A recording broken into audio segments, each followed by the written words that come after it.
Satu, pengertian paragraf. Paragraf adalah sebuah tulisan atau karangan yang biasanya terdapat bagian yang agak menjorok ke dalam. Dengan kata lain, batas-batas paragraf ditandai idensi. Dimulai pada huruf kesekian dari margin kiri. Paragraf merupakan miniatur dari sebuah karangan. Syarat-syarat sebuah karangan ada pada paragraf. Terampil membangun paragraf berarti juga terampil dalam membangun sebuah karangan. Hal ini berarti bahwa paragraf merupakan dasar utama bagi kegiatan karang mengarang. Banyak pendapat mengenai pengertian dan batasan paragraf, namun intisarinya adalah sama. Pada dasarnya, paragraf merupakan seperangkat kalimat yang saling berhubungan secara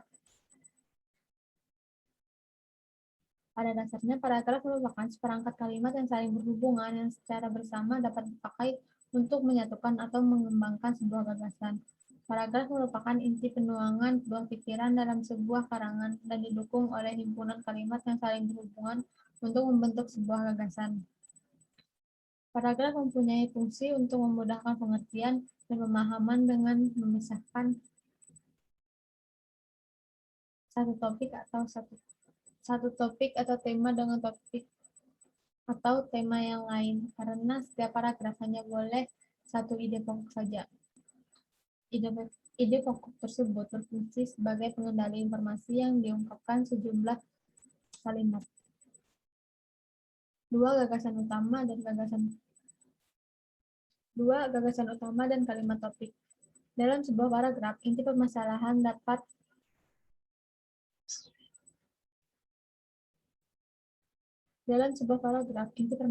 terdapat pada topik utama.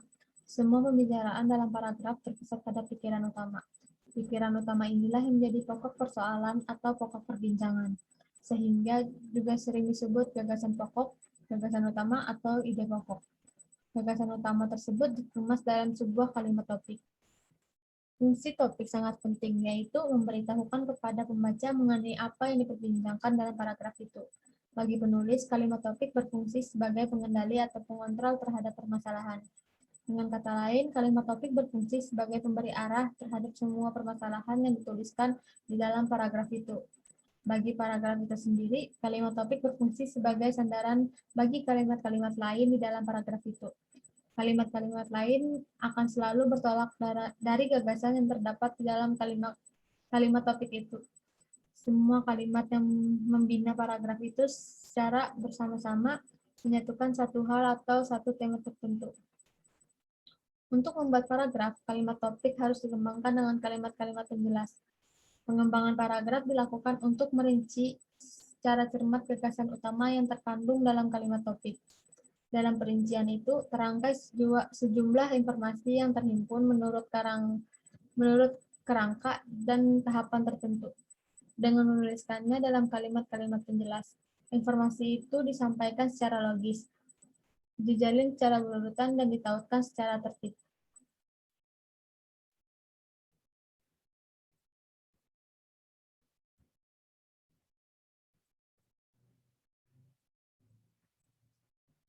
Dalam pembuatan paragraf, gagasan utama yang dituangkan dalam kalimat topik dapat diletakkan pada bagian awal dan akhir, di tengah, atau dapat pula menyebar ke seluruh bagian paragraf.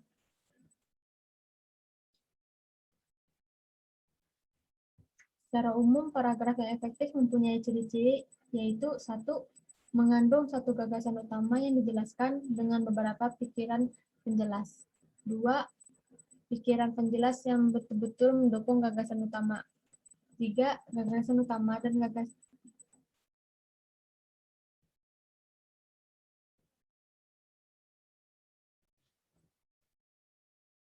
recording in progress.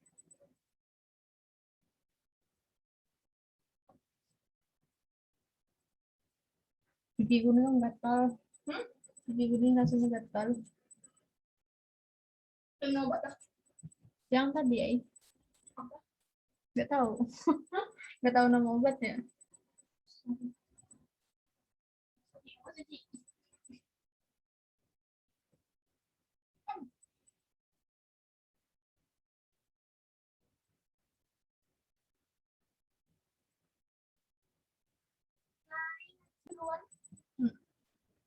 Jadi kami pas UAS nanti tuh udah nggak ada lagi yang kayak yang ribut-ribut tuh.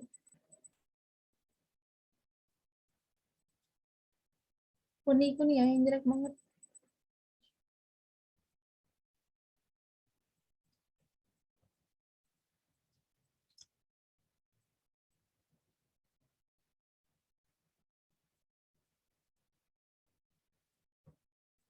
Nah, ada yang salah-salah lagi aku nulisnya.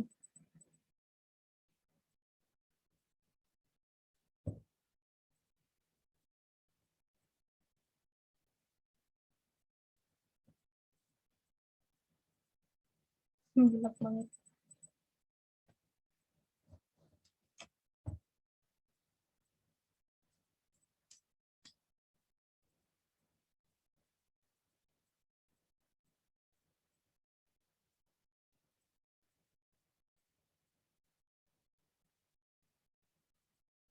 Secara umum, paragraf yang efektif mempunyai ciri-ciri yaitu satu, mengandung satu gagasan utama yang dijelaskan dengan beberapa pikiran penjelas.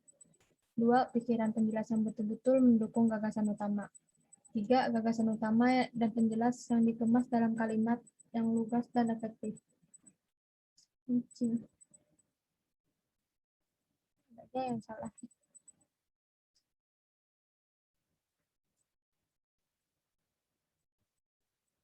Tiga, gagasan utama dan penjelas yang dikemas dalam kalimat yang lugas dan efektif. Empat, kalimat yang satu berkait serasi dengan kalimat yang lain dalam sebuah paragraf. Tiga, struktur paragraf. Dalam paragraf, tingkat keeratan hubungan antar kalimat-kalimat pengembang dan kalimat topik berbeda-beda. Kalimat pengembang tak langsung menjelaskan kalimat topik melalui kalimat pengembang langsung. Mengembang kalimat topik dengan kalimat-kalimat penjelas tersebut membentuk suatu bangun atau struktur paragraf. Secara hierarki, hubungan antar kalimat topik dan kalimat-kalimat pengembangnya dapat digambarkan dalam diagram di samping.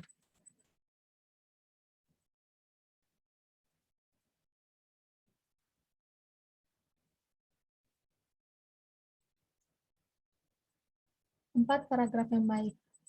Dalam keseluruhan tulisan itu ada bagian pembuka, bagian isi, dan bagian penutup. Pada keseluruhan bagian karangan ada bagian yang tidak kalah penting, yaitu bagian yang memberikan rambu-rambu. Rambu-rambu yang dimaksud adalah penanda hubungan antar bagian yang sangat mutlak diperlukan untuk membangun paragraf yang baik. Secara umum, rambu-rambu paragraf yang baik meliputi kesatuan, kepaduan, kelengkapan atau ketuntasan, keruntutan, dan konsistensi. Perincian mengenai rambu-rambu atau syarat paragraf dapat Perincian mengenai rambu-rambu atau syarat paragraf yang baik adalah sebagai berikut. Keterangan seperti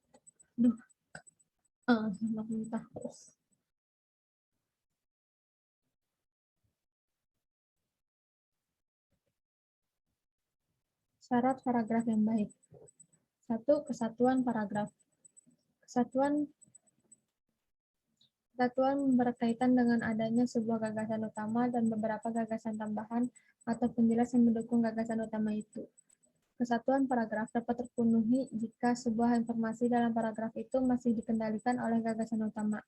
Dengan kata lain, informasi-informasi dalam paragraf itu hanya terfokus pada topik yang dibicarakan. Sebuah paragraf dikatakan memiliki kesatuan jika paragraf itu hanya mengandung satu gagasan utama, dan kalimat-kalimat dalam paragraf mengarah pada satu pokok atau tidak menyimpang dari pokok pembicaraan. 2. Kepaduan paragraf. Kepaduan paragraf, suatu paragraf berkaitan dengan keserasian antar kalimat yang membangun paragraf tersebut. Keserasian hubungan antar kalimat dalam paragraf dapat dibangun dengan menggunakan alat kohesi, baik gramatikal maupun leksial. Alat kohesi gramatikal yang dapat digunakan untuk membangun paragraf yang padu antara lain adalah kata transisi, paralesisme, dan elipsis. Sementara itu, alat kohesi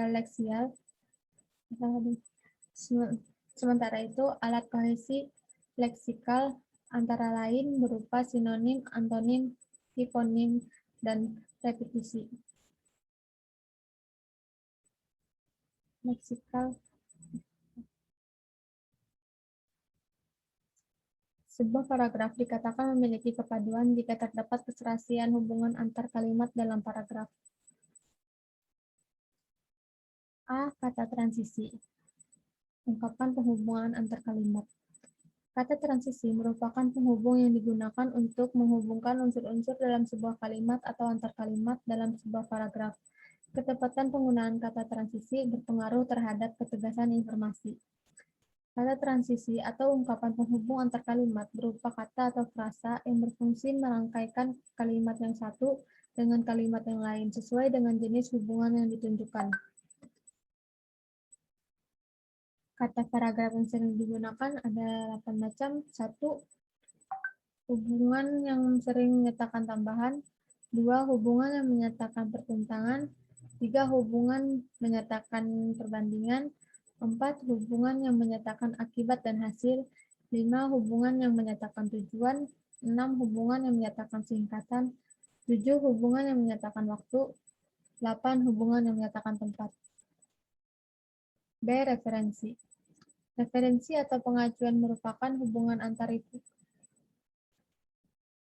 Referensi atau pengacuan merupakan hubungan antar referen dengan lambang yang dipakai untuk mewakilinya. Dengan kata lain, referensi merupakan unsur luar bahasa yang ditunjuk oleh unsur bahasa. Referensi dapat ditinjau dari segi maujud.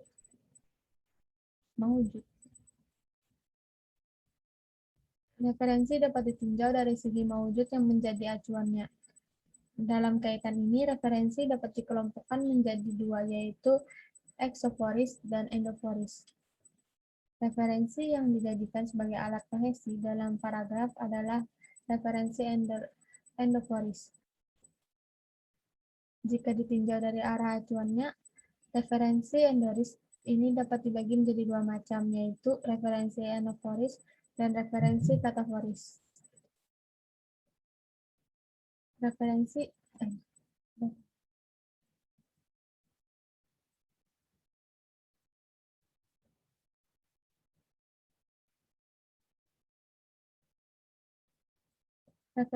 baik anafora maupun katafora meliputi pronomina, persona, pronomina,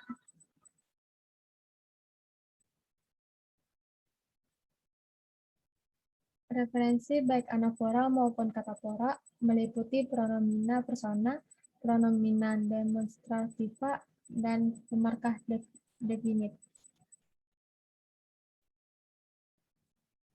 Pronomina persona merupakan bentuk deeksis yang mengacu pada orang secara berganti-ganti. Pronomina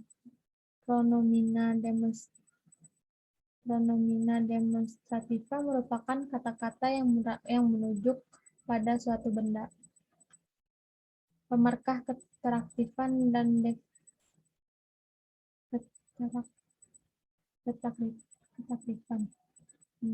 kedefinitan. Pemarkah ketakrifan dan kedefinitan.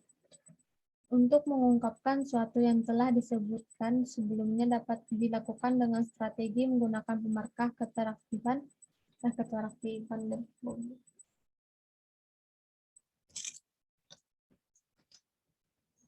Untuk mengungkapkan suatu yang telah disebutkan sebelumnya dapat dilakukan dengan strategi menggunakan pemarkah ketakrifan atau kedefinitan.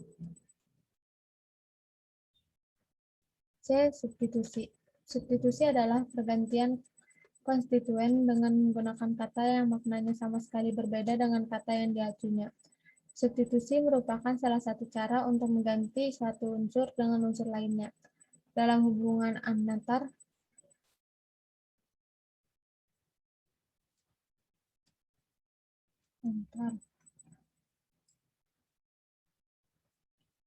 hubungan antar bentuk kata atau bentuk lain yang lebih besar daripada kata, seperti frasa atau klausa. Dalam paragraf, substitusi digunakan untuk menghindari pengulangan kata atau ungkapan. D. Elipsis. Elipsis atau pelepasan merupakan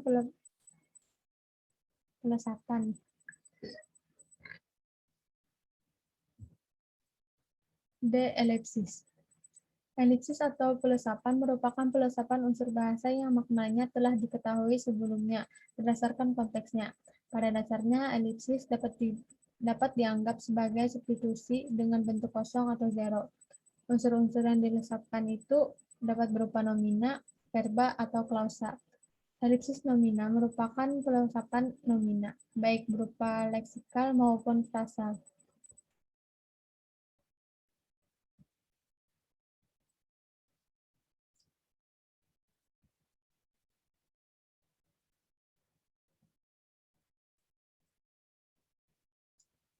Sinonim.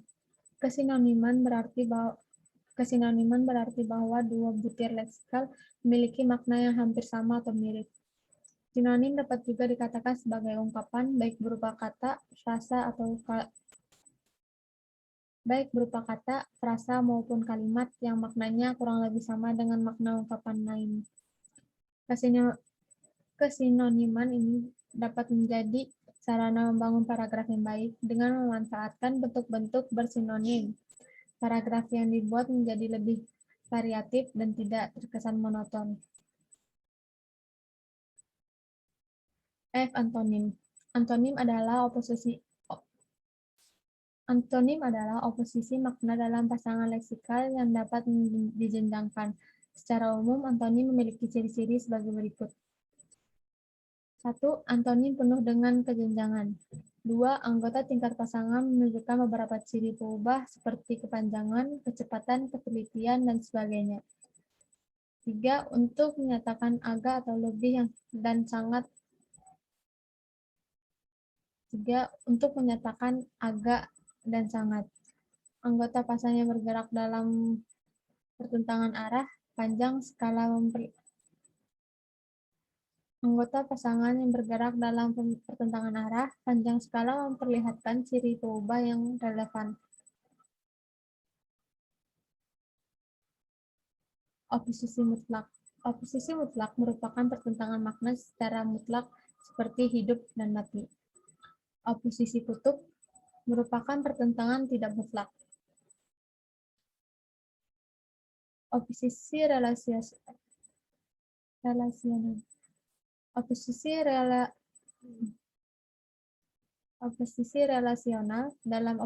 relasional.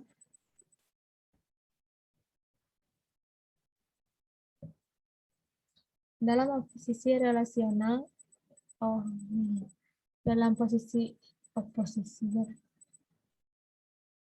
dalam oposisi relasional ini, makna kata-kata yang beroposisi bersifat saling melengkapi.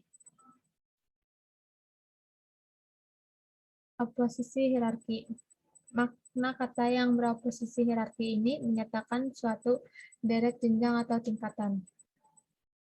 Oposisi majemuk merupakan suatu kata yang berupa sisi dengan lebih dari satu kata.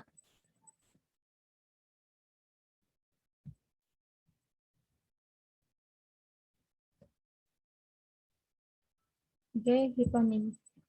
Kehiponiman adalah hubungan yang terjadi antara kelas yang umum dan subkelasnya. Bagian yang mengacu pada kelas yang umum disebut superordinat. Bagian yang mengacu pada kelas umum disebut superordinat, sedangkan bagian yang mengacu pada subkelas disebut hiponim. H.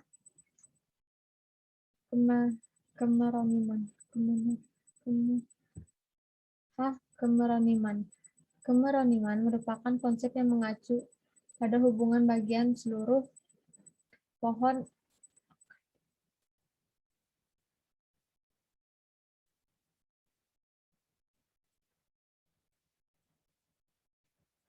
Kemeroniman. Kemeroniman merupakan konsep yang mengacu pada bagian hubungan bagian sampai seluruh. I. Repetisi. Pengulangan adalah penyebutan kembali satu unit leksikal yang sama yang telah disebut sebelumnya. Perulangan dapat berupa perulangan kata, frasa, atau klausa. Di samping itu terdapat juga perulangan sebagian dalam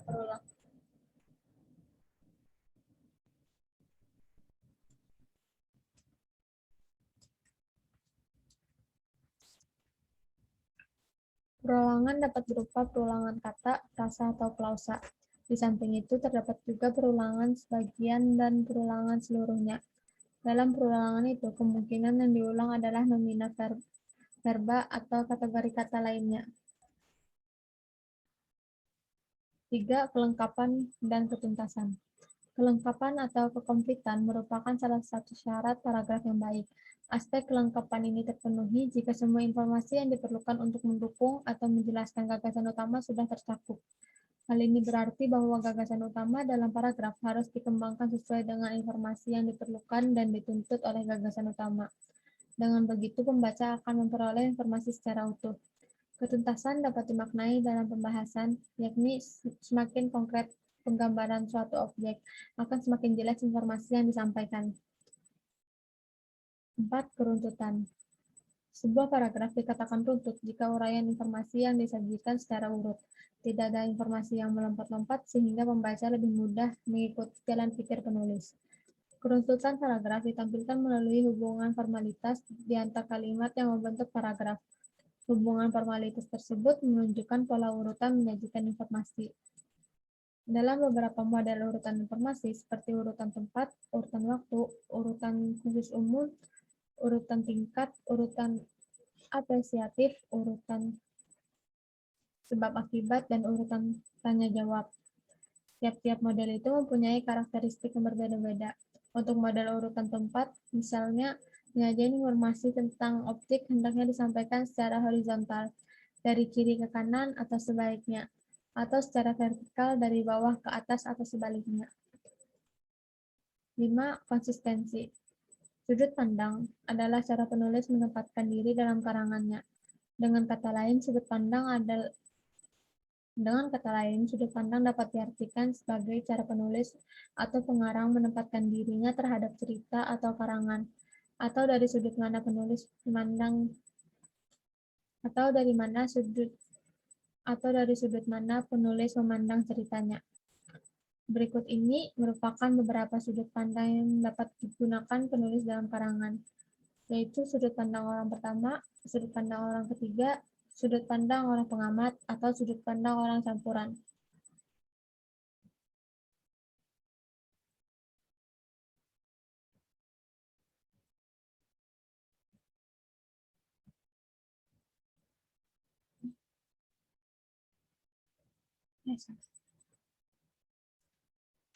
Dari beberapa macam sudut pandang itu, yang terpenting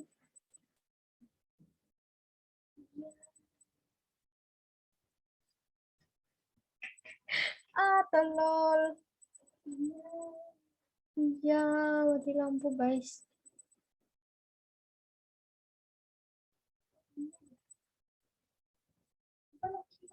Oh,